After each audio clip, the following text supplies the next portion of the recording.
We're going to have 2 panels today. In the first group of panels, there'll be, I think, 5 or 6 people in the first one. And you'll be called up. Diane, that will be part of, where's Diane? Diane's here somewhere. There's Diane. My good friend, Diane Wilkerson, is going to be moderating the panels. And the first panel will come up and grab the water. And take your water with you, please, so that no one will take it over. And we also hope that we'll be finished with everything by 3:30. We have this room reserved until 3:30. We may have to go into 4. We'll see what happens.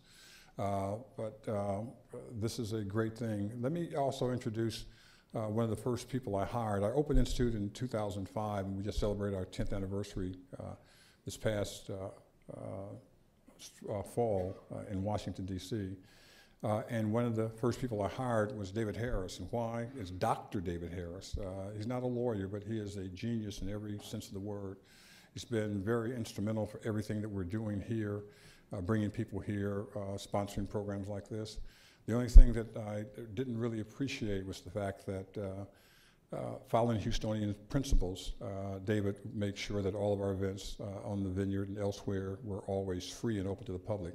That's going to change quickly. We have some big bills to pay, huge bills to pay because of that, and we appreciate the support that we've been able to get from the community.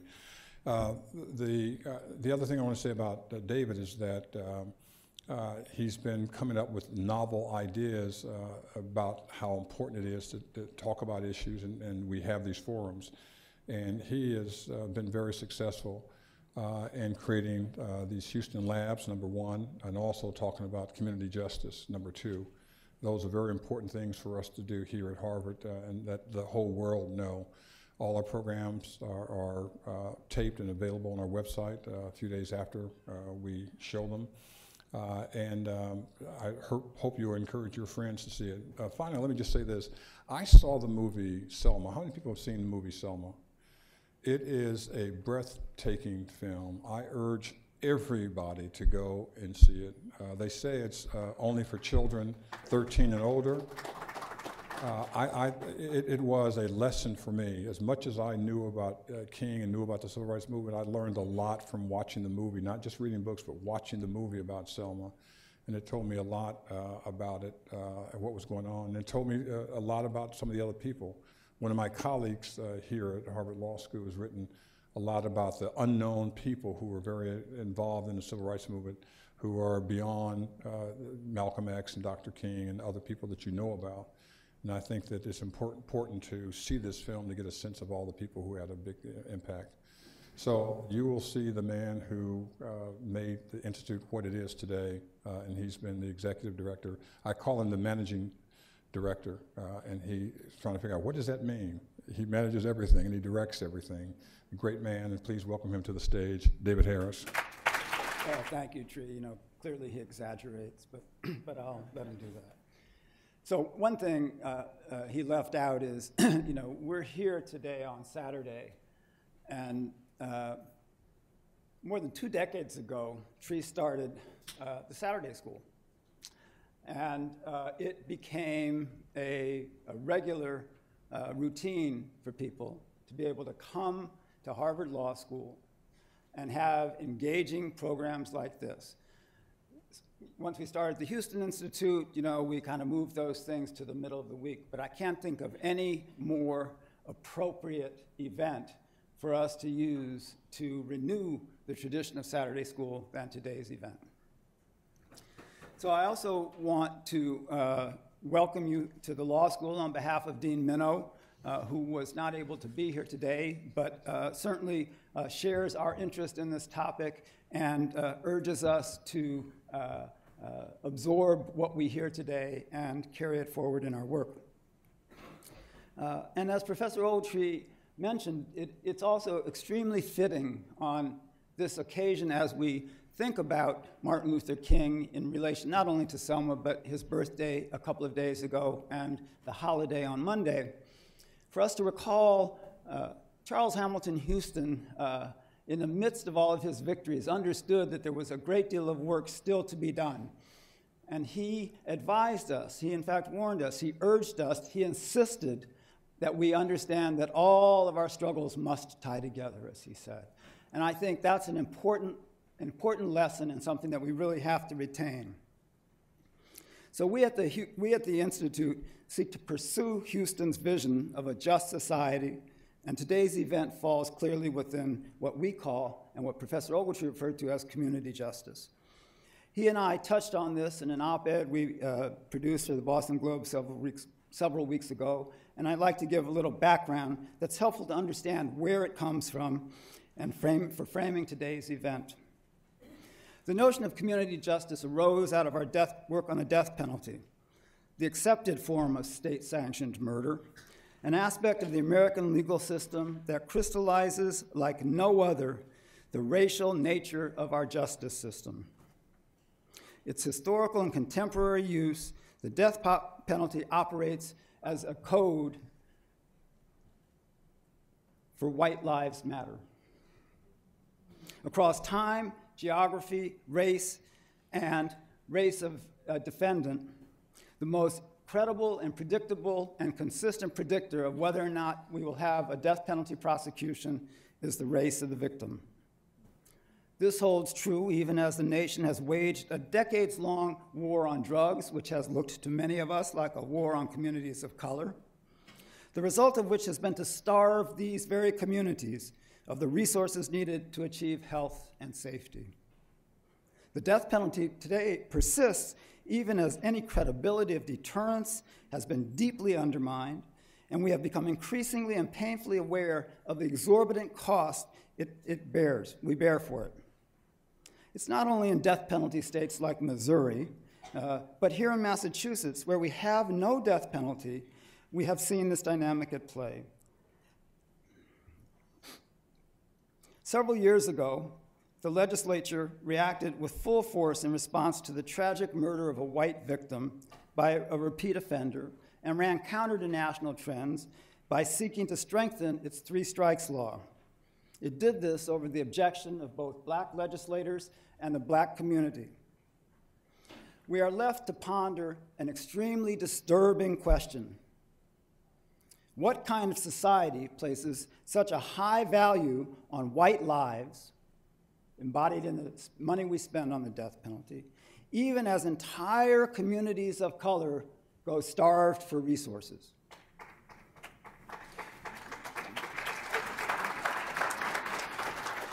We can debate the basis of this situation, the extent to which it is a legacy of past injustices, and how far below the surface it may be operating, but there can be no doubt that the inequity is structural. The question becomes how to address it, and in this regard, we believe the only answer is, once named, it must be confronted, challenged, and replaced. That structure has led to an exclusionary, punitive set of policies that continue to disadvantage communities of color. These very communities also contain remarkable resilience and resources. These too must be named, and more important, inserted into public policy discussions that promote inclusion. We can no longer tolerate a social calculus that values some lives over others, some communities over others. In recent days, the news here in Boston has been dominated by a discussion of selection of jurors for the marathon bombing trial. We have heard a great deal about the effort to wring the bias, to make sure the jurors are not biased. Although this case mirrors the basic fact of capital cases, with a huge amount of resources being devoted to cases involving white victims, and don't get me wrong, it's a terrible crime. As cases of black homicide, however, victims remain unsolved. It is actually a good sign in one sense. It is a chance for us to recognize the operation of bias in our justice system and to name it. We know that implicit bias pervades every aspect of our society, but perhaps nowhere to the extent and with the consequences that it has for our justice system. But how often is it acknowledged at trial? If we can recognize it in such high-profile cases, perhaps it's time to shine a light on it in less public matters. Several years ago, as part of our recognition of the 150th anniversary of the Dred Scott decision, which denied black humanity and citizenship, we argued that true citizenship is a dynamic of inclusion and participation.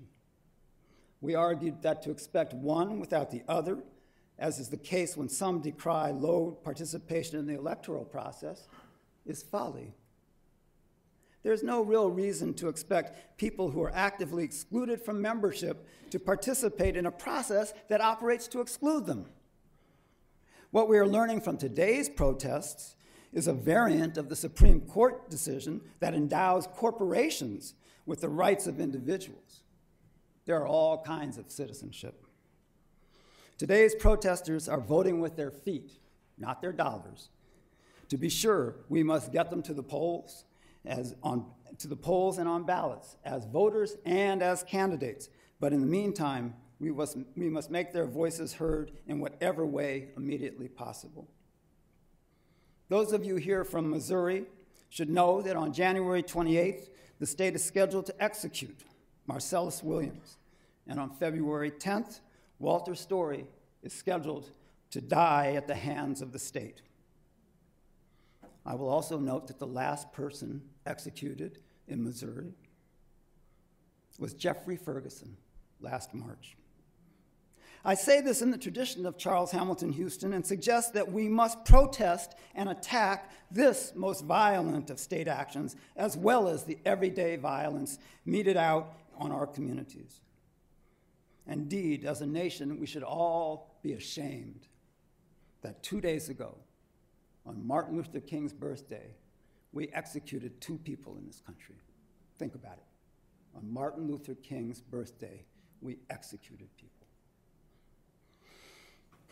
I say all this by way of introduction to today's film and discussion. In the film, we will see an example of the possibilities of engaging members of communities in crafting solutions to the problems they identify. The film takes place in St. Louis, but it's important to recognize that most cities in the United States contain elements revealed in the film. For us here in Boston and Cambridge, we need to continue to make demands, but also to recognize that we provide examples to others across the country.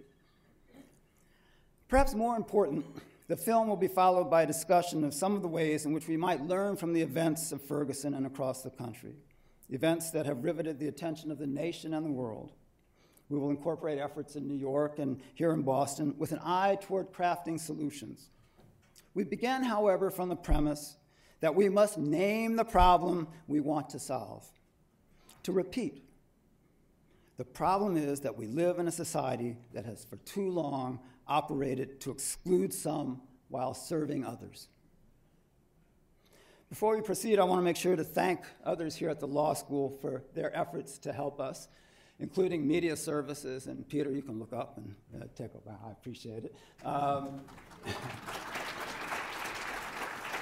Facilities and events for making this space available, Restaurant Associates for providing the food. I also want to give a special thanks to Cornell Mills. Where is he? All right. For introducing us to Andre's work and helping us facilitate this, as well as to Madison Park High School for its support for this effort. Finally, as a panelist know, all thanks and praise go to Kelly Garvin and Ernest Owens. Kelly's not here, but Ernest is. Although Professor Ogletree gives me credit, without the two of them, there would be no miracles like this taking place. It's because of their diligence, commitment, and good cheer that we succeed. So before we go further, I want to bring Ernest up. The way we're going to proceed today is we're going to see the film. I'm going to introduce Andre in a minute to introduce the film. We're going to have a brief presentation, and we're going to have a short period of question and answers. What we're going to do for the question and answers, I'm going to have Ernest explain because it's way above my capacity to do so. I want to thank everybody for coming out. One thing, though, can everybody clap for yourselves for coming out? Come on. So, my name is Ernest, and we're going to do question and answer in one way, through social media. You have a Twitter account. The hashtag is Saving St. Louis. and that's saving, ST, Lewis. So the only way to ask a question is through social media. And I know some of you came here and you wanted to give a speech. You had a message prepared. You had your notes. So I'm just want to let you know, I apologize for saying that you can't do it, but I'm letting you know today that the only way to ask a question is through social media. Now, the only way to make this official is for me to take a selfie. So if you mind, if you feel like being in the picture, I'm going to take a selfie. Anybody rocking with me? All right, here we go. So look, I'm going to post this on Facebook and Twitter. I have an Instagram account. I am Applejacks. So it's not my favorite cereal, but here we go.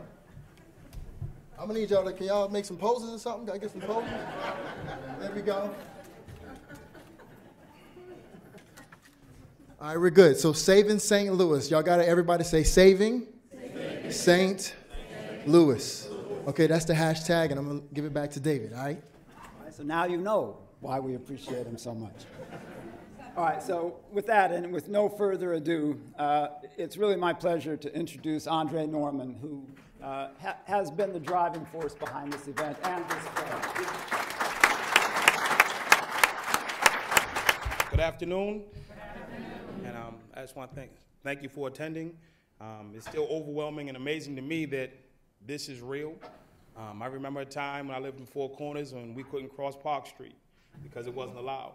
My father couldn't go. My father was the only black kid who could cross Park Street because my grandfather worked at the gas station. And everybody else got turned around. The busing crisis, I remember they threw rocks at us and called us names because it was in the interest of justice and moving forward, progression. But we're here. I'm not here to talk about what didn't work. I'm not here to talk about who did what to whom, to me, or whatever day. This is about legacy. This is about generations. And my nephew stands with me today. Say hello. Hello. Introduce yourself.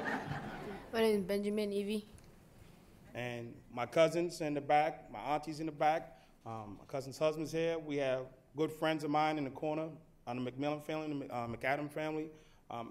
There's tons of folks that are in this audience. I want to thank everybody who knows me, doesn't know me, who just cares about the issues for coming out. The panelists for agreeing to come and taking up their time. Senator Wilkinson for coming out and agreeing to moderate. And we have the NAACP in the back doing wonderful work in the city. And this is about, for me, solutions. I spent 14 years locked in a cell in Massachusetts as a convicted felon. And for many of those years, I focused on hatred. I focused on fighting not the battle of solutions, but the battle of hatred. And I couldn't win it.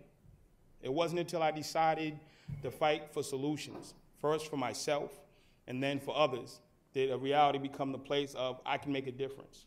And when I sat in a cell in 1991 at Norfolk State Prison, I said to myself, I want to go to Harvard and become successful.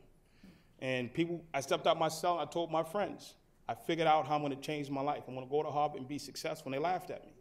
They said, you can't go to Harvard. You're black. You're poor. You're a high school dropout. And you're here with us. And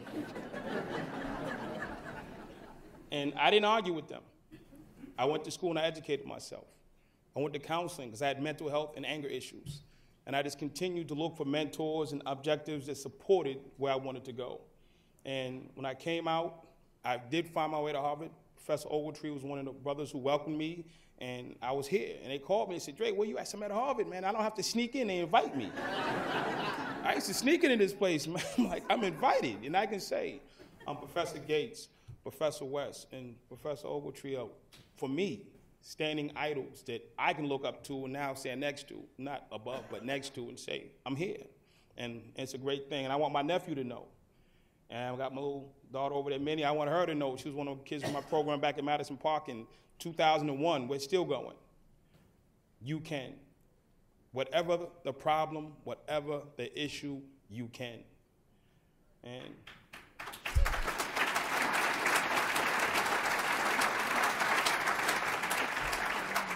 so I want to make a distinction because the sister brought it to my attention. The movie is called Saving St. Louis. Then we have two panels discussions. The panels are not Saving St. Louis. The movie is separate from the panels. The panels are about Black Lives Matter. The panels are about how do we create a better place for everyone to live and stay alive.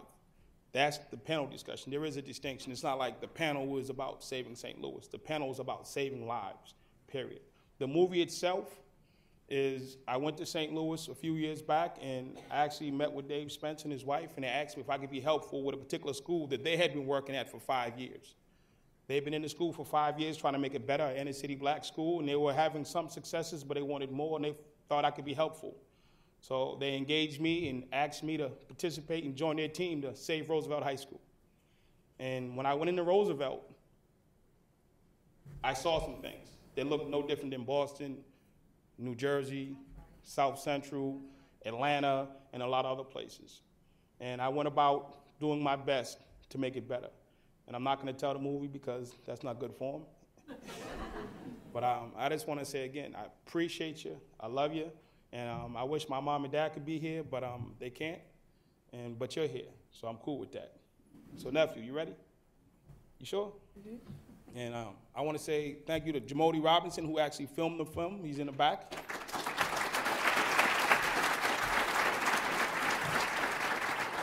The producer and director, Dan Curran, couldn't be here today. He's with his son in Florida, but he sends his wishes. And this is the movie. Thank you. Thank you so much for sitting through the video. We apologize for the technical difficulties. Life happens, and we adjust, and we push forward. And I'm going to call up some brothers who helped me in doing this. Dr. Lance McCarthy, a well-known economist from St. Louis, Missouri.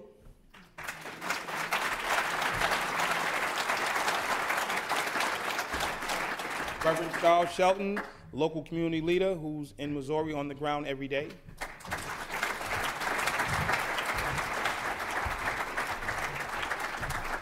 Mr. David Spence, who was also in the movie, local business leader and Ferguson 1000 president.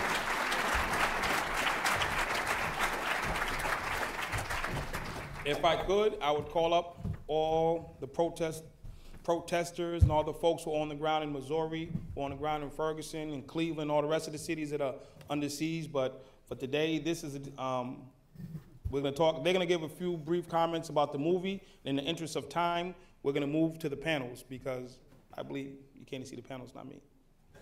So, Reverend Charles, would you like to share your thoughts and comments and reflections on the movie, please? Hello, how are you? All right, first I have to give honor to God, who is truly the head of my life. Second of all, today is my birthday, and I have a twin. All right. Hold on. I have a twin sister. So best believe I have to make sure that she knows that I had said happy birthday, and she realizes that this is the only reason that I am not with her. Because out of 45 years, we spent every birthday together, okay? So I need you all to say, happy birthday, Charlene. Happy birthday, Charlene. Thank you, and I'm sure this is being recorded. Now, saving St. Louis meant a lot to me. And the main reason it meant so much to me because, like he said, I'm on the ground floor. There's nothing like being on the ground floor, which means I actually get to see exactly what my young people are going through. I actually get to see exactly what my older people are going through. I actually get to see exactly what's going on in these streets. That, to me, makes all the difference in the world. I could easily have found me a job and sat in someone's office. I could easily have sat at home every day and just did nothing. God blessed me to be self-employed. But the main thing I enjoy is the fact that, one, Mark Twain said it best. He said the two most important days of your life is the first day when you're born and the second day when you realize why. Okay? And I tell you, when I realized the reason for my ministry and for my passion, that made all the difference in the world because that allowed me to go out and do what we call neighborhood-based case management. I literally used to go door to door in my communities. And that allowed me to go into a door that I had no idea what I was going to walk into. But to walk into that door and knock and find out from the grandmother to the great-grandchild, I was able to assist that family. The grandmother, I was able to help find her an adult daycare building. The son, I was able to find him a job or either a GED program. And the great-grandchild, I was even able to find him an early childhood education. And that made me be able to realize that, you know what, there are people out here that need help. There are people out here that actually need me. So when Saving St. Louis came out, I felt honored to be a part of that. When the Mike Brown situation happened, that to me was just reality. That to me just showed you all what we were actually dealing with. It's a ticking time bomb that actually exploded. And when that explosion hit, you all just saw Ferguson, but you all didn't get to see all of the other communities that's really being impacted right now. So today, to me, is just saying, welcome to my reality. Welcome to what I have to deal with every day. As a man of God, I realize that God put me on here for a mission, and I enjoy making it. Thank you.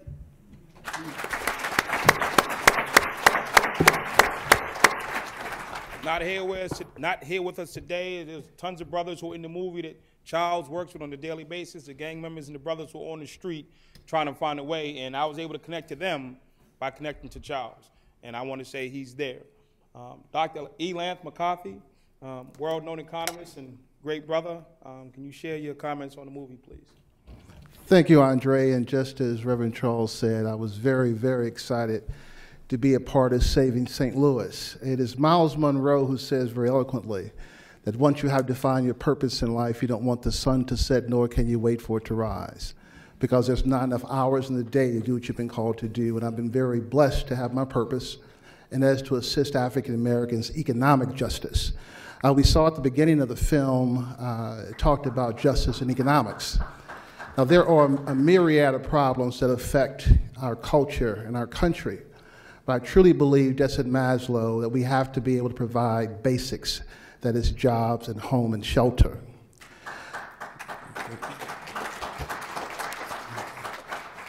African Americans contribute over $1 trillion to this economy on an annual basis. However, the equity is not on the job side and the economic side. And it has to be a strategy and a placement to be able to do that. I believe once you provide individuals that basic need, you're able to contribute more to society. And St. Louis, just like a lot of cities, profile that. When we look at the unemployment rate, of course, African Americans are sometimes double to triple times on the unemployment side.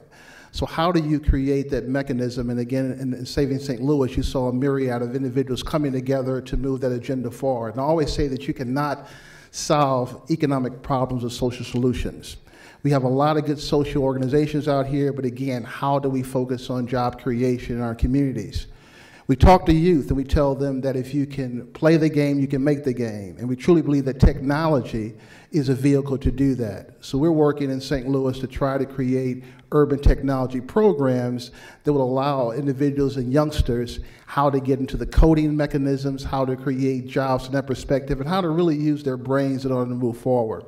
When they see entrepreneurs that are like themselves, they're able to see some kind of role models, et cetera. So if we're able to help move that black business community forward, we then can help create jobs in the community, because that's very important for individuals to see that. So again, in St. Louis, we're trying to create a mechanism where we have minority business mentorship programs where we grow minority businesses, therefore helping and growing minority jobs in the community.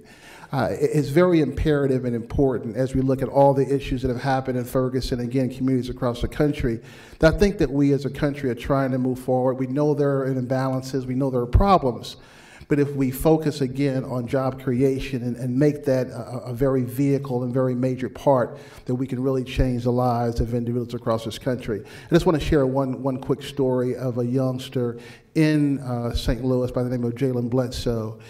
He's 16 years old, started his company 3 years ago. He has 120 employees and $3 million in revenue. So he can show that kids can have the opportunity to move forward by understanding technology, understanding job creation. We can really turn our economy around. Thank you.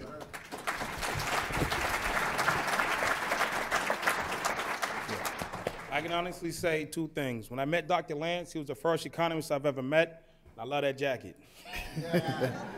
But in public school here in Boston, where I went, Madison Park High is in the building, and I never met an economist. I never met a black PhD. So it was an honor and a privilege to take Dr. Lance into Roosevelt High School and have him meet young black kids who had never met an economist who talked about figures and stats. It was always we need a new playground and we need a new swing and a new basketball court. He came in and he started teaching and explaining from the ground level of economics in a way that they had never heard, and frankly, I hadn't heard exactly. So I just want to thank Dr. Lance for contributing to the movie and to the lives of the young kids at Roosevelt. Thank you. And our next speaker, our next person to speak about the movie is actually the husband of the lady who ran the streets of St. Louis with me to make this movie happen. And not just the movie, we didn't go to shoot a movie. We went to help kids. And after the fact, they came back and documented it. So we didn't go to make the movie. We went and did the work. Then somebody else said, hey, let's film this. But Dave Spence was there, and he spoke for himself in the movie, and he can speak for himself now as far as what he thinks. In your comments, please. Thank you. Okay, I have a score to settle with Boston. Will you let the Cardinals win, for God's sakes? Come on. I know it was a long time in between World Series, but golly, we could use some good news in St. Louis, okay? Okay. And we are happy to have you get Sandoval because he's been killing us with the Giants. All right, well, I think the movie, sometimes, you know, when you've seen something, I've seen it probably 10 times, and you get a little numb to it, but each time I see something new in it. And every time I see it, I get more sad because I'm a 7th-generation Missourian. I ran for governor of our state. I did not win. The reason I ran is because I care.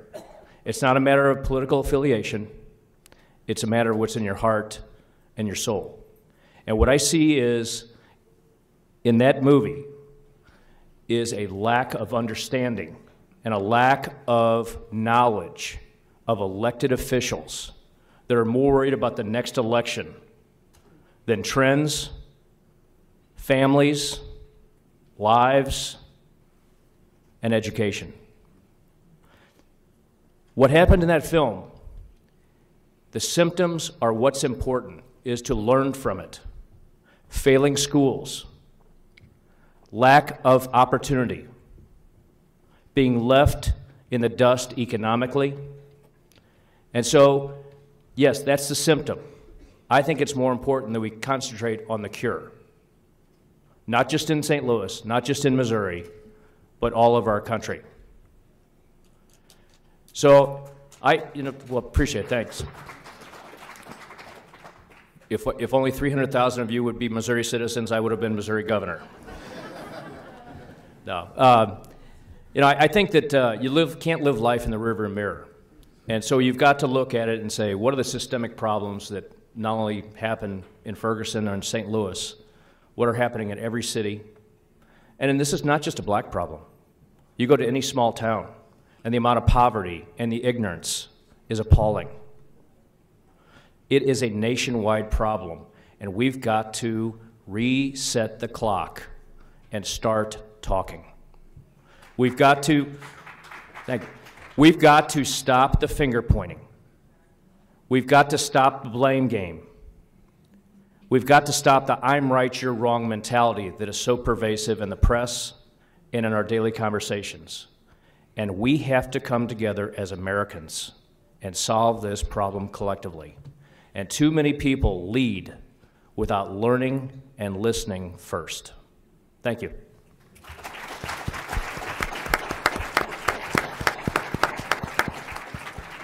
In the interest of time and getting to the panel discussions, we're not going to take questions about the movie.